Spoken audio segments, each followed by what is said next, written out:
if you take a mole of methane gas and you do this, you break it up like that, you have to put in energy. You know that because you know that bond breaking is always an endothermic process, and that's all you're doing there, is you're breaking a bond. So if you measure the amount of energy required for that process, you can then compare it with situations where you break other CH bonds. For example, you could break another one in CH3 and go down to CH2 plus another hydrogen. Or you could take a different molecule altogether. You could take ethene, for example, and break a CH bond there. Give you C2H3 plus H. So lots of different types of CH bond, and if you measure how much energy it requires to break those bonds, you find they're not all the same, but they don't actually differ all that much. So within a sort of 5 to 10% margin, they're pretty much the same. And that makes it useful to calculate what we call an average bond enthalpy, which is obtained by taking a whole range of compounds. So in the case of CH, as big a range of compounds as you can find that contain CH bonds, measuring the amount of energy required to break one of those bonds, and then just averaging the whole thing. And that will then be a reasonable approximation, without being exactly the same, but it will be a reasonable approximation to the energy required for any one of these steps. And that turns out to be both an interesting number in terms of telling us about the strength of individual bonds, but also a very useful tool for predicting enthalpy changes in reaction. Okay, so first of all you need to know the definition, which is that the enthalpy change when 1 mole of bonds, always 1 mole in these enthalpy things, when 1 mole of bonds is broken in the gas phase.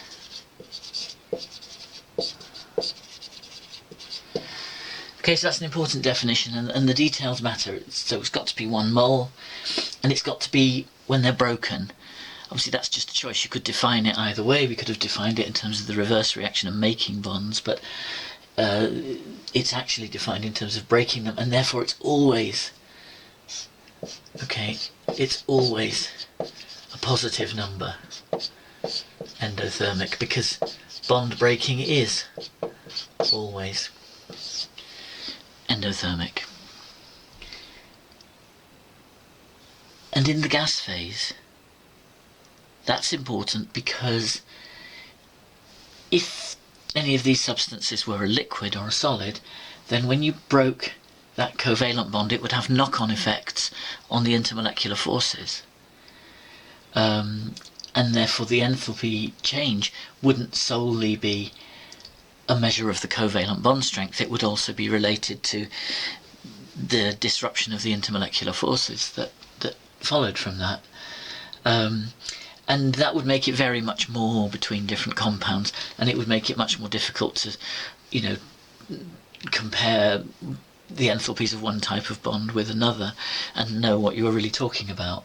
So the reason for restricting it to the gas phase is to keep it simple, because in the gas phase all the molecules are separate from each other, and so when you break one bond like that, it has no impact on the other molecules in the system, because there are no significant intermolecular forces to worry about. So that's really important, because it means that when it comes to calculations involving bond enthalpies, you can only apply it to reactions where everything is in the gas phase. As soon as you have any solid or liquid reactants, you can't do it, because you've got no way then of taking account of the other forces that would change within the condensed phase. So one thing that's valuable about bond enthalpies, these are values in kilojoules per mole for the carbon to halogen bonds. And one thing that's valuable about them is that they give you insight into the strength of bonds, because obviously the more energy is required to break a mole of those bonds, that's just another way of saying the stronger those bonds are. And you can see there's a huge difference. So a carbon-fluorine bond isn't just a little bit stronger than a carbon-iodine bond, it's more than twice as strong. So more than twice as much energy is needed to break a mole of carbon-fluorine bonds compared to carbon-iodine ones. And that obviously has big chemical consequences. So you've already learnt about that in terms of the rate of hydrolysis of haloalkanes, where you'll remember that the rate of hydrolysis increases as you go from chloro to bromo to iodoalkanes. And this is why, because the bonds get weaker, and that's not just something that people have surmised, but have measured experimentally by measuring these bond enthalpies. So that's one thing you need to be able to do, is to comment on these numbers in relation to the idea of how strong the bonds are. The main use, though, that you're going to make of bond enthalpies is in estimating enthalpy changes of reaction.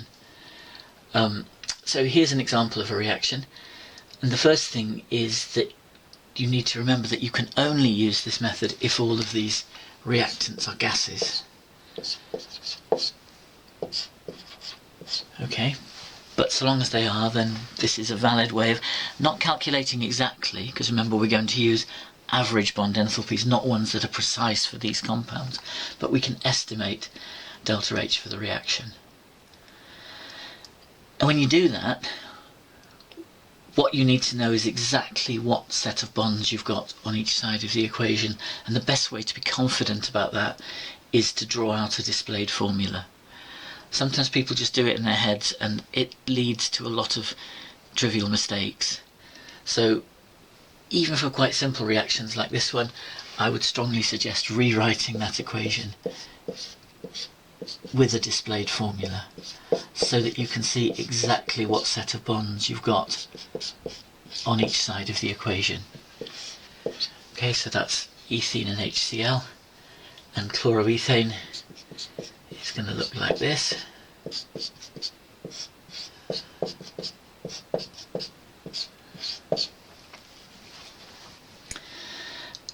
And then what you can do is, if you have the data available, you can add up the enthalpies of all of the bonds on the left hand side, and then separately add up the enthalpies of all of the bonds on the right hand side. So let's do that. Okay, so here are the numbers, and what we're going to do is just to go carefully through and make sure that we take account of each bond when we're calculating the total bond enthalpy on each side. So that's why I've drawn out the displayed formulae. So in this case what we're going to do is say, right, here we've got 1C double bond C, and cross it off when we've taken account of it. So we've got C double bond C, which is 614, and then we've got 1, 2, 3, 4 CHs. So that's 413 times 4. And we've got an HCl, don't forget, we've got both these molecules on this side, so we're going to lump the whole lot together and say, right, that's 431. And then we can add up the total of all those enthalpies, and we get 2697 kilojoules per mole. So if we put in enough energy to break every single bond there so that we just got a bunch of atoms, that's the amount of energy we would have to put in. Now, of course, in the mechanism of this reaction, that's not what happens. Most of these bonds never do get broken. But it doesn't matter, because in effect we're applying Hess's law and saying if we broke the molecule into bits, then rearranged the atoms and reassembled them here, we would get the same overall enthalpy change as we would by the real mechanism, because Hess's law says provided the initial and final states are the same, then delta H will be the same. So it doesn't matter that this is artificial, and if you're thinking, yeah, but that's not what happens, it doesn't matter, because it's just a mathematical device which lets us estimate delta H for the reaction. So that would be the total energy required to be put in to break all those bonds. And it's very important you write that subtotal down, because apart from anything else, when they mark these questions, they will tend to give you credit for the individual lists on each side. And if you then mess up the subtraction, which is what comes at the end, you've still got most of the marks. So make sure you write down the subtotals like that. Okay, so we do the same thing on this side now for the bonds that are being formed. So we've got a C single bond C, which is very different. Notice how different these two numbers are, because as we expect, the double bond is much stronger than the single bond, although notice nowhere near twice as strong, because the pi bond is weaker than the sigma bond. So C single bond C is 348 kilojoules per mole, and then we've got 1, 2, 3, 4, 5 CHs. So that's 413 times 5. And we've got a CCl. So that's 328. So again, because we've ticked them off on there, you can do the double check, make sure you haven't left anything out, and it avoids the risk of counting things twice. So it's a very useful trick to do that. And if you add up that lot, you get 2,741 kilojoules per mole. So that is the total amount of energy that would be given out if we had all the separate atoms and we allowed them to assemble together to make those set of bonds. And again, yeah, that's not what happens, but it doesn't matter, because when you combine these two, you get an estimate of delta H for the reaction. So the most important thing then is to make sure you get it the right way round. So the way to do that, again, rather than just memorizing a rule, because then you have a 50% chance of getting it back to front if the rule means nothing to you. So the way to remember it is to think these bonds are being broken. And when you break a bond, it's endothermic, by definition. There's no exceptions to that. If you break a bond, it always takes in energy, and that's a positive number. So delta H is going to be positive on this side because these are the bonds being broken. So plus 2697. And then these are the bonds being formed, and that's the other side of the coin. Bond formation is always exothermic, which is a negative number, so this is going to be minus 2741 for all these bonds formed. And it's just a simple subtraction like that, which gives you minus 44 kilojoules per mole.